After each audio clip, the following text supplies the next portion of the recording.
to learn their secrets, we too have to turn things upside down. The very first symbol I saw like this was on the cover of an album by an artist named Dio. When I was a kid, I was really into heavy metal music. I used to love Iron Maiden. I was a big fan of Dio as well. And this right here is the cover of one of his albums that I had when I was young. If you look at his name right there, Dio, all you have to do is simply turn it upside down. And here it is. So you can see on the right side, Dio has been turned upside down, and now it reads Devil. Now, as a little kid, this really blew me away. It's like, wow, look what they did. But of course I thought it was cool. It's like, wow, that's cool. They put Devil in his name. There's even the horns right there in the middle.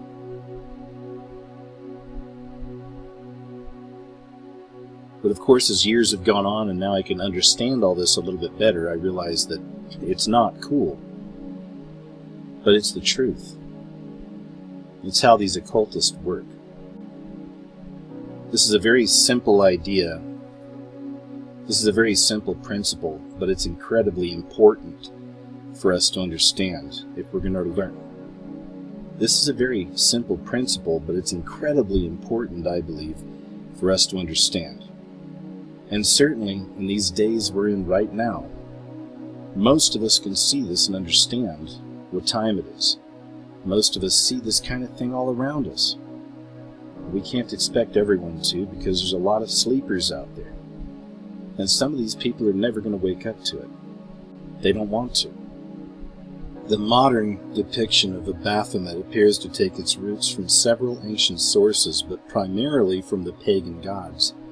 Baphomet bears resemblances to gods all over the globe, including Egypt, Northern Europe, and India. In fact, the mythologies of a great number of ancient civilizations include some kind of a horned deity. In Jungian theory, Baphomet is a continuation of the horned god archetype, as the concept of a deity bearing horns is universally present in individual psyches. In Christianity, we find Cernunnos, Pan, Hathor, the devil itself. So are all of these deities the same? Do all these deities and Baphomet have a common origin? It's just like when you go see a movie and there's somebody representing the devil in the movie, right? Like in a human form. Almost all the time they say, I go by many names. Someone will say, what's your name? The devil will say, I go by many names. Because it does. Because there's a fine line between calling it what it is, ultimately, keeping it simple, or getting lost in all the esoteric knowledge and all the occult knowledge on the other side. Because ultimately, all of these things, in my opinion, are representatives of the same entity, the devil itself. Baphomet's phallus is actually Hermes caduceus, a rod intertwined with two serpents. This ancient symbol has been representing Hermetism for centuries. The caduceus esoterically represents the activation of chakras from the base of the spine to the pineal gland using, you guessed it, serpentine power.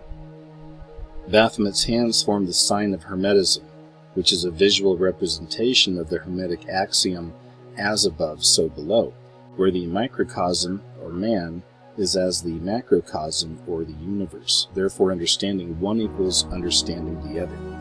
In the Satanic Bible, Anton LaVey describes the symbol of Baphomet. He says the symbol of Baphomet was used by the Knights Templar to represent Satan. Through the ages, the symbol has been called by many different names. Among these are the Goat of Mendes, the Goat of the Thousand Young, the Black Goat, the Judas Goat, perhaps the most appropriately the Scapegoat. Baphomet represents the powers of darkness combined with the generative fertility of the goat.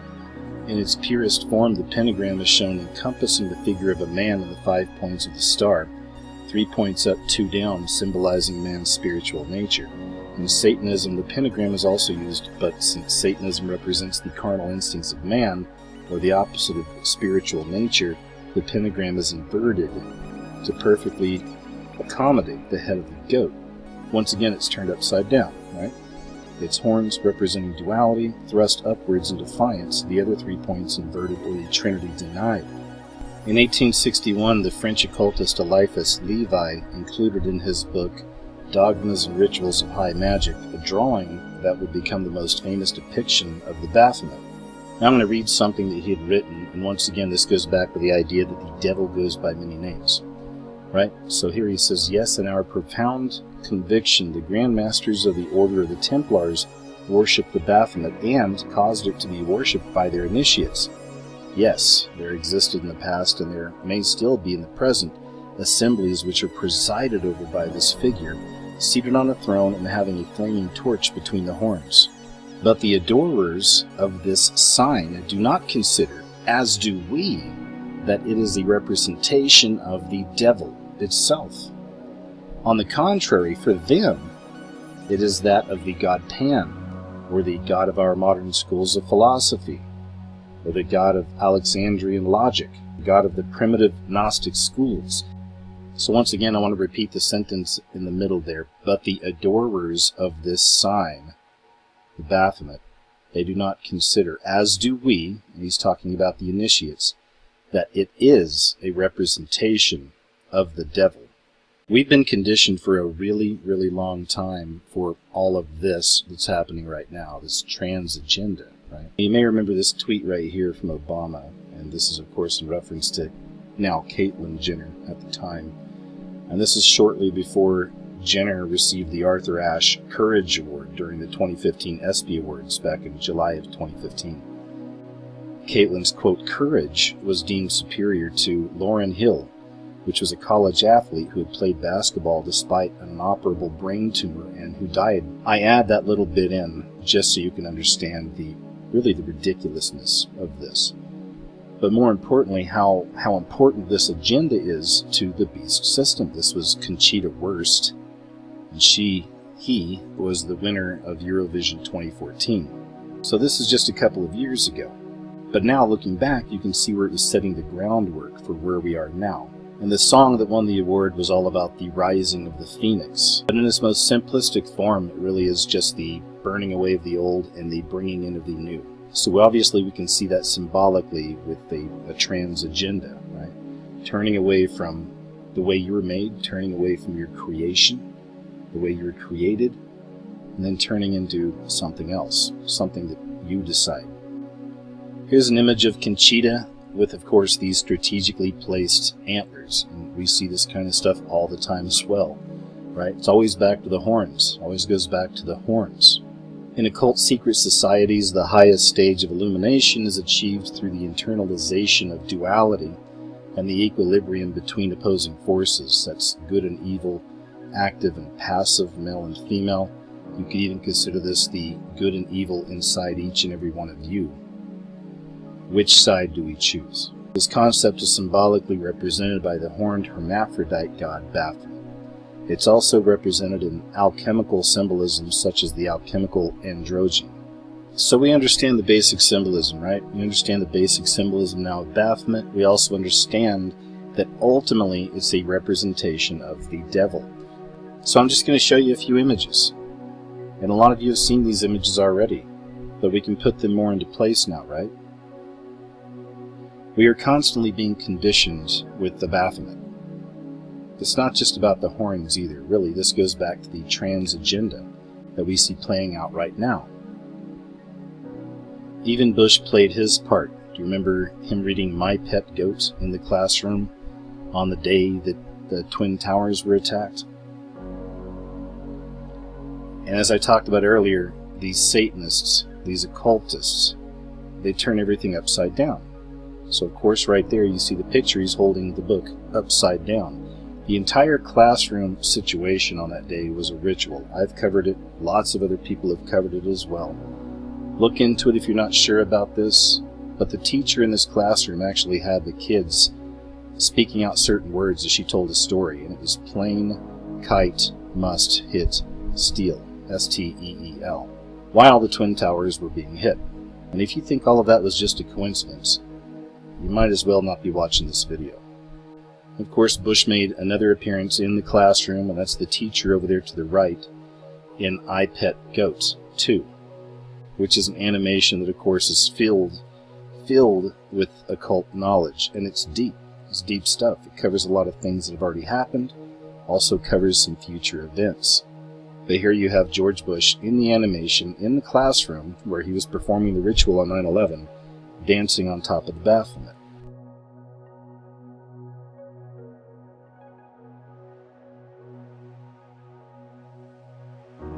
And sometimes it's subtle. Some of you have seen this one right here with Michelle, Michael, whatever, Obama, flashing the horns, but in a subtle way. And of course, back to the Bush family. I mean, this picture right here to me, this is years ago when I first saw this, it's astonishing. Especially when you understand these people are initiates. They understand what they're doing. They know what's going on here. Regular Joe and Joanna public have got no clue when they see pictures like this. Well, that's kind of weird. Alright, what's on channel 2? But clearly you see her doing the as above so below pose. She's got the horns rolling up top, and down below she's pointing down. Laura Bush, as above so below, representing the Baphomet. And some of you may have seen this picture as well. You see George Bush on the right, trying to flash his little horns down. Once again, representing the Baphomet. You may remember this picture in this story. Oprah, of course, was pushing this one all over the place. This is a few years ago. Just showing you some examples of how they were setting the groundwork, once again, for where we are right now, which, as far as I'm concerned, is off the rails when it comes to this agenda. We're also seeing a lot of these so-called Illuminati tools being used for the agenda to keep perpetuating these ideas. And once again, I'll say, there's really, as far as I'm concerned, no need to hate these kids, some of these people that are being put in these positions. Because I firmly believe a lot of them are under intense mind control. I have no doubt many of them are being abused. I have no doubt many of them aren't in their right minds. So then, of course, Miley Cyrus is yet another one that's been pushing the idea of gender fluidity. So it's no surprise we're finding her in this position as well, pushing a lot of these themes. Here's a picture I always thought was really interesting, but when you really look at it, it's kind of crazy, kind of creepy. Miley and Justin Bieber do look a lot alike. And once again, I just think this is evidence of that trans agenda, the confusing, the blurring the lines. We really are living in a strange reality. There's so much that's happening right now that's just bizarre, right? It's not normal. One great example of that, again, is in our media. We find this in our movies and our TV shows and commercials and all kinds of things, even books. But it all seems to reflect this world around us. Sometimes we get these books, these movies, before events actually happen in the, quote, real world. But there's always these parallels. There's a brand new TV series that just came out called Outcast. While I was researching things for this video, I actually watched the first episode of this. And when I talk about how things parallel with media and, quote, real world, this is a great example. Outcast is all about demons infesting the world. Lots of demons coming in, right? More so than ever before. And there's a preacher that teams up with another guy that's actually had to fight against these things as a child. And they seem to team up, and I'm guessing the series is going to be these guys trying to fight all these demons, right? Exorcise all these demons. And just as I was watching the show, every time I looked up, there was symbolism. It was right there. Stuff that we've talked about for a long time. In fact, some of the stuff from the first episode actually applies to what we're talking about right here. And again, remember, turning everything upside down, this reminded me of this new TV series out called Preacher. And of course, right here's the picture. It's the church steeple upside down, the cross upside down. Now, this is the actual first image that you get for the TV show, and I believe this is the whole introduction. It'll probably be the introductory scene for the series, but of course, as you can see, we have everything turned upside down. So as I was watching this show kind of in the background, Outcast, like I said, there's a few things that stood out. Every time I looked up, it seemed like there was some kind of symbolism. I'll probably do a longer video on that show once it's had a few more episodes and stuff like that, because there's so much going on in that show itself. But this right here is a screenshot. It's something that caught my eye, and I wanted to share it with you. Because we're talking about the Baphomet, right? And of course he's reading Sophia. And I wanted to share this particular screenshot with you because of what we're talking about. We're talking about the Baphomet. So Whenever I see shows like this and I see all kinds of symbols in there, those are confirmations. If you just see one thing on something or whatever, you never know. It could just be a part of the kind of collective consciousness, and people put these things out there. We've been inundated with all these symbols now for so long, right? But this is why you need confirmations. In a show like this, Outcast, all about demons and stuff like that, so there's no doubt it's going to have symbolism usually. And this show, like I said, just this one episode was full of it. But I thought this was interesting. So here's the guy, he's in the room and he's reading the book, Sophia. And if you didn't know, Sophia was and is still, among the pagans, one of the most worshipped goddesses. Even today there's a huge Sophia cult that exists. Her name means a lot of different things. One of the meanings is wisdom. Sophia is the Greek version of her name. Others include Hebrew, Latin, Gnostic. She's mother of all. As a biblical figure, she's been described as a co-partner of God and sometimes as the female god. Now that's more Gnostic type stuff, okay?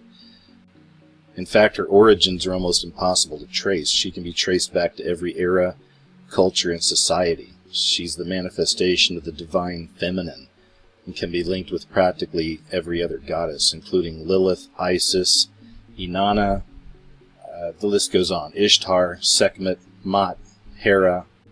Sophia is also known as the Grail goddess. The Grail legend can be traced back to pre-Christianity. A black goddess, Sophia, guards the Grail with the interests of the earth at heart. And most interestingly is when the Knights Templar were arrested and tortured in October of 1307, they were convicted of heresy, and one of the supposed heretical charges was worshipping the Baphomet. So there have been many different explanations as to what Baphomet is, but there's also one that relates directly to Sophia. In the 1980s, a Dead Sea Scrawler used the Atbash cipher, which has been used as far back as 500 BCE to decipher Baphomet, and what he actually deciphered, what he got, was the name Sophia. So in the Gnostic Gospels, Sophia is the creator of the world. She's also greater than Jesus in the Gnostic Gospels. And of course, the Gnostic Gospels, in my opinion, aren't to be trusted.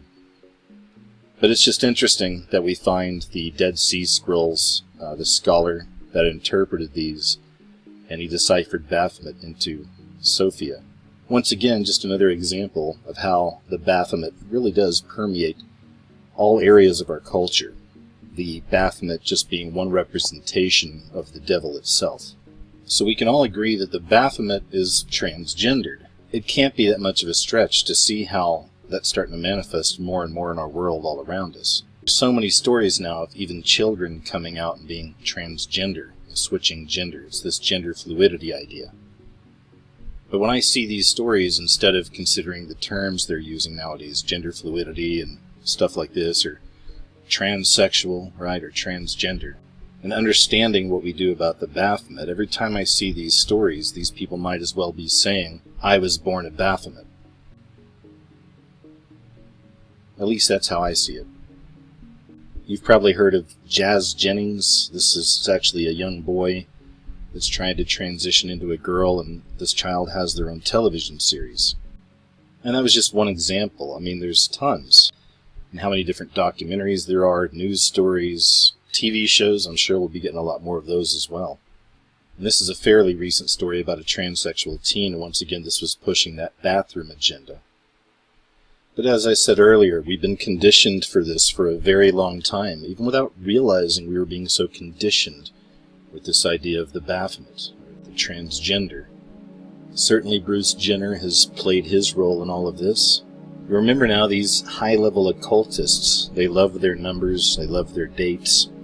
So Friday the 13th, May 2016, we have the Obama administration warning schools in America to allow transgender access to bathrooms. So this isn't Target, this isn't a store, nothing like this, even though those are all getting hit, obviously. This is the schools. This is for your children. Friday the 13th, Obama administration warns the schools in America to allow transgender access to bathrooms.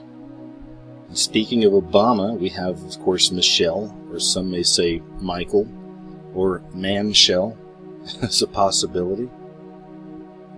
Here's a picture of Michelle Obama from the recent 2016 White House Correspondents' Dinner. I think it's very interesting, though, but if you look at her dress and you look at the design, you can clearly see the Baphomet, right?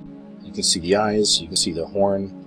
You can actually trace it out if you wanted to, but you can literally see the Baphomet right there on her dress. Most things you can't take surface value, especially in these days, as everything's being revealed. But Michelle Obama with the Baphomet dress, which of course leads back to the idea that Barack Obama himself could be the Antichrist. And he very well could be the son of perdition. He'll have to reveal himself, right, eventually. And the Bible tells us that the Antichrist, the final Antichrist, the son of perdition, will not want for a woman, will have no desire for women, so he'll be homosexual. Of course, we've seen all these stories about Obama being the first gay president, right? And you see all these things he's pushing now, specifically related to the transgenders. So again, it makes you wonder. And it's certainly something interesting to watch for. I don't know, but what do you think? Do you believe that there'll come a day where they'll actually reveal to us that Michelle Obama is in fact a man? Baal religion revolved around the cycles of nature necessary for survival and prosperity in the ancient world, primarily growing crops or raising livestock, as well as the growth of human populations. For a variety of reasons, human fertility was a really important concern. Lack of fertility in times of stress was widespread. Egyptian texts actually support this really strange phenomenon. Stress was the result of conflict and dissatisfaction between the sky gods of the cosmos. The Babylonian creation hymn, Enuma Elish, describes a great battle among the gods. However, out of this battle between the sky gods, order returned from chaos. The astral deities returned to their rightful place in the heavens and re-established the cycles of nature. In particular, the Ugarit tablets are really concerned with fertility, cast in terms of human sexuality. So worship of Baal involved imitative magic, the performance of rituals, including sacred prostitution. Sexual acts by both male and female temple prostitutes were understood to arouse Baal, who then brought rain to make Mother Earth fertile when crops were abundant. Baal was praised and thanked for his abundant rain. But for those of you who don't know, ISIS has been intentionally and symbolically destroying artifacts and historical sites that are dedicated to Nimrod. Nimrod was the first Freemason, the original builder. A lot of people believe that Nimrod was also a fallen angel. It's believed that another name for Nimrod, the world ruler and builder of the Tower of Babel, is Osiris. So most recently, ISIS had destroyed the 2,000-year-old Gate of God, which literally translates to Babel in Akkadian language. So they have also destroyed Nimrod artifacts in Nimrud, Iraq, Palmyra sites associated with Baal. According to some scholars, Baal worship was created by Nimrod himself at the Tower of Babel. So who is ISIS and why are they intentionally destroying Nimrod artifacts, sites, and entryways? Is ISIS trying to release or free her husband Osiris? As for the Arch of Triumph that was recently put up in London, it was actually built out of Egyptian marble, which is a very light shade of marble that can be tan or white. A Freemason magazine claims that the pyramids of Giza were at one point covered in white marble and were very bright when the sun hit them, almost looking as though they were illuminated in appearance. One archaeologist at the University College of London questioned why the arch was being built entirely in Egyptian marble, since this is not the material of its origin. He called this, quote, odd and very expensive. But for those of us with understanding, we don't think this is odd, right? It's not odd at all. Since the cabal that runs things, right, the secret government, the people that run everything in the shadows, let's say the Illuminati, if you want to use that term, this cabal is constructing the archway out of the very same material that once finished the pyramids of Giza.